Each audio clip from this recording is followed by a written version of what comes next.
You know, we're not gonna actually tier list them, but we will like just use the tier list format for visual representation. Should we quickly talk about the like current state of all the witches? Yeah, like right now, Klee gets buffed to like actually being a good pyro carry. Not Mawika, but like quality of life aside, calcs wise, competitive with Arlecchino, right? Also assuming C1. No, she gets there at C0. At C1, she's just better. It's still not better overall because of all the things that Arlecchino can do to cheat. But, no, like, the Klee buffs are really big. Right? Like, she's gaining, like, 20k DPS at C0 and 30k at C1. It's a lot. It's a massive difference. But, like, let's split them in a few different categories, right? There's gonna be, like, buffed to near meta, right? And to me, near meta is characters that are like the sort of characters that you can brute force, that like you can main and still be able to clear most Siege and Onslaughts with them on at least one of your teams, right? So characters like Kenichi, characters like Chlorinde, right? They're like, yeah, they're very playable in Fearless, and in almost every Siege and Onslaught, there's gonna be at least one of the bosses where you can do them. Alright, and that's like Klee. There's only 2 carries. I guess 3 if you include Venti, 4 if you include Durin here. Razor is pretty similar to C0 Klee, but it's a lot more reliant on 4-star constellations than Klee. Right, you need him at C6, and you need Sucrose and Bennett at C6. If you don't have Sucrose at C6, it's still playable, but it's worse. If you don't have Sucrose at C6 for Klee, you can do Farina instead. And Farina's not bad. Right, you're not playing Vape Klee, you're just losing the Chevreuse stuff in order to get Maréchaussée because you don't have a good set bonus. Because it's that or fucking Shimenawa's, man. Like, her set options suck ass. Yeah, I saw the Venti thing, Mumphy. I don't think it matters that much, though. It's a nice little quality of life change. Well, which partner do they have? For both of them, it's generally either Durin or Fischl. But, like, I don't think these characters are too strong, right? Like, if we get one more Kenichi, if we get one more Chlorinde, if we get one more... Like, does that actually really change the landscape of the meta? Not really, right? So I don't really expect these characters to get nerfs, because I don't think it changes that much about the game for them to be as strong as they are, right? I could see Klee's C1 getting nerfed, because I do feel that Klee's C1 does way too much compared to the other C1s that are available on the selector. Right, like it does more for her than Hu Tao's C1 does for her, like way more. And she's better at C0 than Hu Tao now too. Her C2 is also pretty decent. People have been bat-chesting Klee's C2 for years, but now her C1 is better than her C2.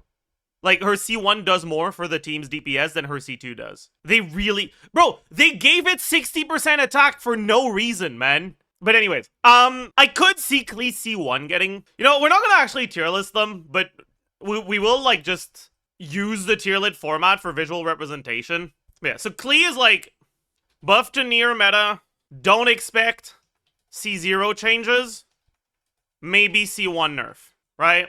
That's what I'm expecting for Klee. For Razor, buff to near meta, don't expect C0 changes, or don't expect changes, period.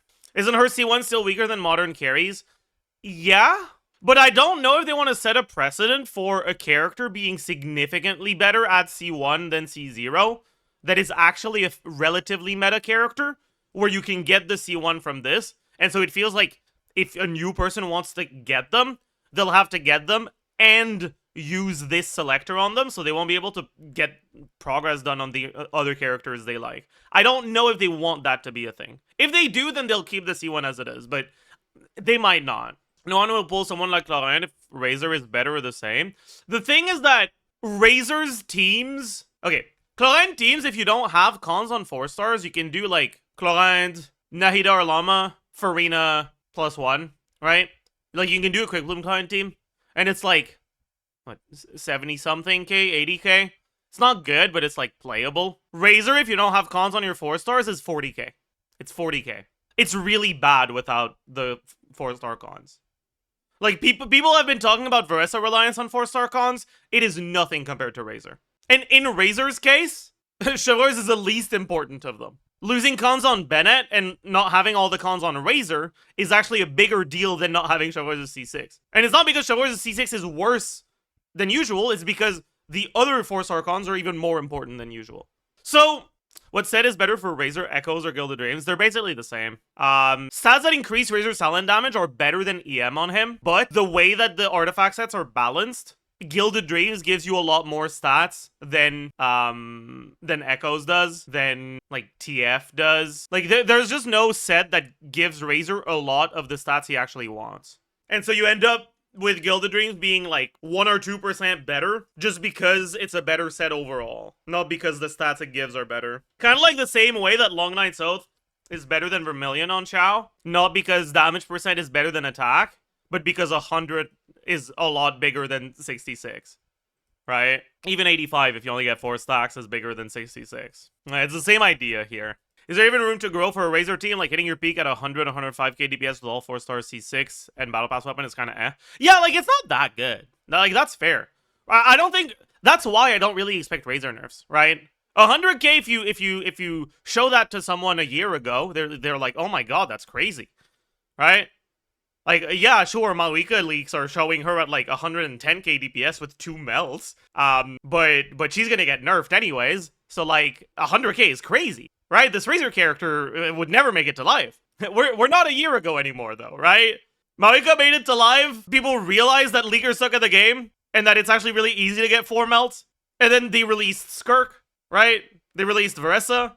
Even recently, they released they released Nefer and Flynn's, with clearly, like, incomplete teams, with Aino in the last slot, and they're already above 100k. Like, 100k is not bad, right? But it's also not meta-breaking, either. Is Durin good for Arlecchino? Durin is alright for Arlecchino. The biggest problem with Arlecchino is that, and just for pyro carries with Durin in general, is that it's difficult to both get Durin's shred and get the witch bonuses without sacrificing a massive buff like Bennett. But yeah, it's really difficult to get all of that in only 4 team slots, right? Because you got your carry, you've got Durin, you have a forced witch that won't be enough application for reactions for both Durin and Arlecchino, which means your last slot is either reactions or attack buff. And so you end up losing out on a lot in order to put Durin on the team. And he doesn't have the best synergy with the Chevreuse teams for pyro carries because he himself is pyro. So you have Chevreuse, you have Durin, you have your pyro carry. You need off-field Electro on the last slot. So you can't be using Bennett, you can't be using Yeon-san. To be fair, technically, I mean, you could use Yeon-san and just swap back to her. That's probably really good if you figure that shit out. You can use a Fischl attack buff. It's fine. Fischl is like a mini Yeon-san. Yeah, but it's like very, very mini, you know? Fischl tends to be a lot better when you can snapshot her buff. Or when you can snapshot buffs on her, like with Bennett. But yeah, and then there's also the fact that you're already getting a lot of shred from Chevreuse, so the value from Durin is very diluted, right? But honestly, for people that don't have C6 Chevreuse, Durin might outright be better than Chevreuse. Like, you might, instead of playing him in a Chevreuse team, you probably do him instead of Chevreuse in an overload team, right? Because you're getting basically the same shred. You sacrifice 40% attack for Durin's personal damage. That's probably better if you don't have Chevreuse C6. Yeon-san Q, Arlecchino, and 3D, Yeon-san E. That's fake. Have you ever tried to Yeon-san Q and then swap out onto a character that wasn't Mawika? You just lose your Night Soul, man. 15 is not enough. It just disappears. And by the time you swap back to Yeon-san, your Night Soul is gone. But she loses the buff as a whole. If the Night Soul reaches 0, the buff disappears completely, even if you get Night Soul back. It's just gone. Which is really unfortunate, because otherwise that could be good. But keeping the buff is just going to be too hard. Plus that starts being ping dependent, because if it takes you longer to swap out of Yeon-san, you consume even more Night Soul. Yeah. Yeah. I'm pretty sure you're better off doing EQ than Arlecchino, and then just back to Yeon-san to do a charge attack. You know, I don't actually know this. If you EQ then swap out of Yeon-san, and then you swap back to her, does she still have the free charge attack from the E? Or from the C2 or whatever? I've never tested that. She does! Okay, that's actually kind of a big deal. Cause stamina can be a really big issue if you start having to incorporate Eons on charge attacks. But if you don't have to use stamina for it and you just get it for free, that's kind of a big deal. But you still only get 2 stacks of, or you still don't get the witch resonance, right? If you're using Chevreuse. So do you just fucking bench Chevreuse and bring Bennett instead? No shot, right? I think Chevreuse is still better. Maybe at non C6, Bennett is better though. Anyways, let's talk about the other witch buffs. So like let's just fucking get this out of the way, right? Sucrose, buffs aren't really real. Anyways, right? Right, she's got a fucking, what is it? It's 40% divided by 7 buff on using skill, and then a 50% divided by 7 buff on using burst, but only to witches. Dude, it's fucking nothing, right? Like they're not real, okay? Like they're yeah. They are not real. The buffs are not real. They don't exist. She doesn't need them though, so it's fine. Anyways, they don't want to buff Sucrose, but they want to put Sucrose in the witch lineup. Yeah, exactly. Yeah, Fischl buffs. I think there's a real chance that they outright remove the EM on Fischl's witch buff. I don't think they're gonna change the numbers on the attack. I think it'll stay 45. But I think that if they change anything on Fischl, it would be just removing the EM buff. I don't think they'd make it lower. I think it's just a question of whether they actually want Fischl to be really good in overvape teams or not. Or maybe they could make it so you can only get one of the 2 buffs, right? Like you only get the buff based on the last reaction you triggered. So you can't get both in overvape teams. So very good for overload teams. Kind of whatever for Electrocharge / Lunar Charge. Might get nerfs for overvape. But yeah. Next is Venti. Right? Venti... I don't think they want Venti to be an actual carry. Right? I think they want to give Venti on-field ability. As one of the many ways to shill the off-field Durin thing. But I think that their main intent with Venti is to make him a support for Animo carries. I think that the Venti Durin core is actually going to be really good for Animo carries, because I expect Durin to be very good for the Animo carries, and I feel like Venti is the best way to enable Witch Resonance if you're going to be using an Animo carry. I think he's kind of being held back by Varka, though. If Varka wasn't a consideration, I'd say that he'd be very likely to get a buff, because I think he's fairly weak altogether. But because Varka's on the horizon, and I expect Varka to be noticeably better than Chao and Wanderer, I think it's very possible they just leave him as is. So, could be buffed, but probably won't because of Varka. Do you see Varka being a support? No. I think Varka's going to be either just a traditional carry or a quick swap carry. I hope Varka is 5-star Hazo, yeah. Anyways, Mona. I think Mona is probably the most likely character here to get nerfed. If any of them do. Other than Durin, right? Like, out of the buffs, I think Mona's the most likely to get nerfed. Because I feel like she's really, really game warping. The amount of value provided by C4 Mona, assuming that she is providing you enough aura to react all the stuff you need, is fucking insane. It's, like, actually insane. 45 crit value, 60 damage percent, 80 EM, 15 reaction damage multiplier. Like, my goodness. That's a lot. Yeah, on a character that can use TDDS. Let's hunt. Yeah, it's 24 for off-fielders, but that's not what I'm talking about right now. Is Mona the best fourth for Skirk now? No, because you need to activate the Witch Resonance for her to get to her passives. And you're not doing that in a Skirk team, right? Like, you straight up can't, right? Like, unless I'm missing something. Like, there is no Cryo or Hydro second Witch. Yeah. So it's literally impossible to activate her passive in a Skirk team. So she's basically not getting a buff in Skirk teams. But she could be included in Skirk teams in the future if we get characters that work. Even with Nicole, I don't think Mona is enough Hydro for Skirk, Void Rift, Solo, Hydro. It's probably enough for the 3 Void Rift stuff. Right? Skirk's optimized combos use more than 3, but you can do 4 and 5s with 3 Void Rifts.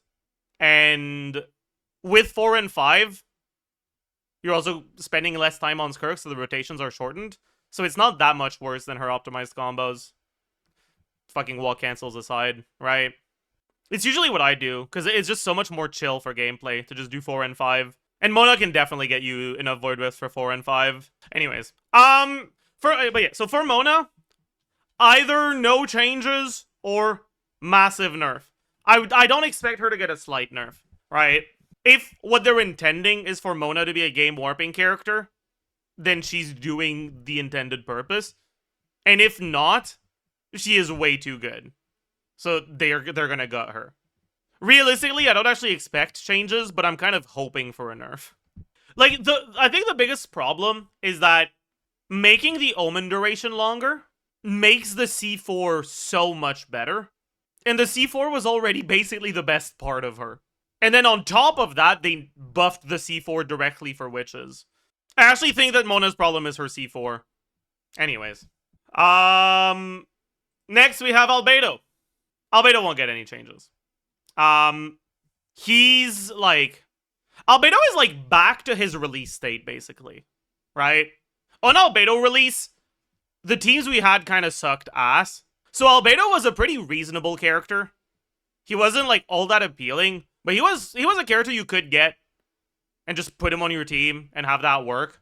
And then they released things that were too much better than the stuff we had at the time for Albedo to stay competitive. And these buffs basically just bring him back to that state of like flex tape Albedo, right? So definitely no changes.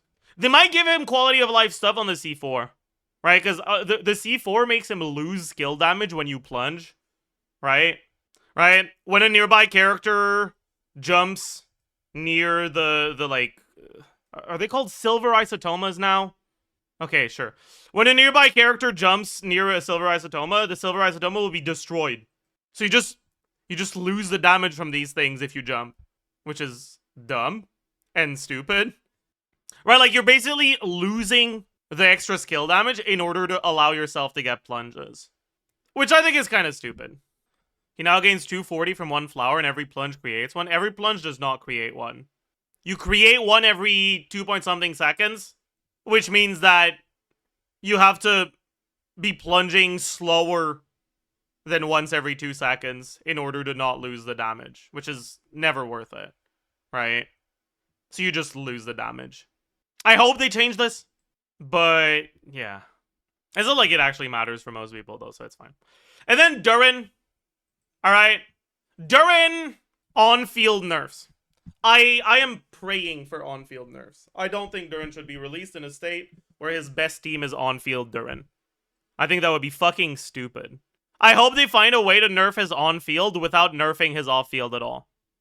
They can nerf Charge Attack Multiplier and make the animation a lot worse, yeah. Honestly, what they need to do is they need to give his charge attack more end lag. So that in order for him to get good motion value, you have to do cancels. And then the stamina can end up being a problem. Because right now the stamina is not a problem. Because his end lag is too fucking short. So you don't have to do cancels at all. Yeah, they could also do the same shit they did for Llama. Right? Llama can't incorporate charge attacks in her on-field combos because she has an exploration charge attack that fucks her over. They could give him an exploration charge attack and like nerf him that way. That would be really funny. That would be quite humorous, actually. Wait, actually, that would be such a fucking funny way of nerfing him. Pretty sure Loma does have a short hold charge attack, only when her exploration charge attack is on cooldown. And in order to put it on cooldown, you have to do the charge attack, and it's way too fucking slow. Anyways. But yeah, so that's kind of what I'm expecting, right? Like, I don't think Razor, Sucrose, Venti, and Albedo will get changes. I don't expect Klee to get changes, but I could see her C1 getting nerfed a little bit. I don't really expect Fischl to get nerfed, but I could see them nerfing the EM on Electro Charge, or making it so you can only get one of the two. I don't really expect Mona changes, but part of me is kind of hoping for them to somehow find a way to make the C4 less impactful. And I do expect Durin nerfs. And again, right, it's not about any of his actual intended kit. It's just his on-field. His on-field should be a little bit weaker than it is. A character that does not have a single ability that does something different while he is on-field should not have his best team on-field him. It should not. It should not. No. Stop it. Like, imagine if the way that you played carry Maoika was do your setup, do the burst, swap, or do the burst, press E to exit bike mode, and then do normal attack while the like off-field skill is going. That's what's happening with Durin right now. It just feels wrong. It feels like something that should not exist. I wouldn't mind that. But like, again, right, the problem isn't that he can on-field, it's that nothing in his kit is about on-fielding, but he has such good synergy with Bennett that you on-field him anyways. Alright, it's kind of like playing on-field Singto in national teams. Like, it should be an option, but it shouldn't be your best option. Anyways. Yeah. Them moving away from snapshotting has not been a good thing, honestly. What about white mode Durin buffs? I don't really expect that. The last changes were pretty noticeable buffs, and he's pretty fucking good now. Like, he's actually a good character now. Dark mode Durin is like complete dog shit everywhere except on field or off field with C4 Mona, which is like okay, but not as good as on field. White mode Durin is pretty solid everywhere, honestly. If anything, you could make the argument that he's a bit too strong. But that might not really be him. That might just be Veressa, honestly. So nerf Veressa? True. Do you go white mode in Molani? Kinda. You can honestly do either of them. I think you go white mode over dark mode because white mode has AoE and dark mode is single target. But I don't think it matters too much. Both should work. White is also more app. Yeah, but it won't matter for Molani. Dark Durin is enough app for Molani already.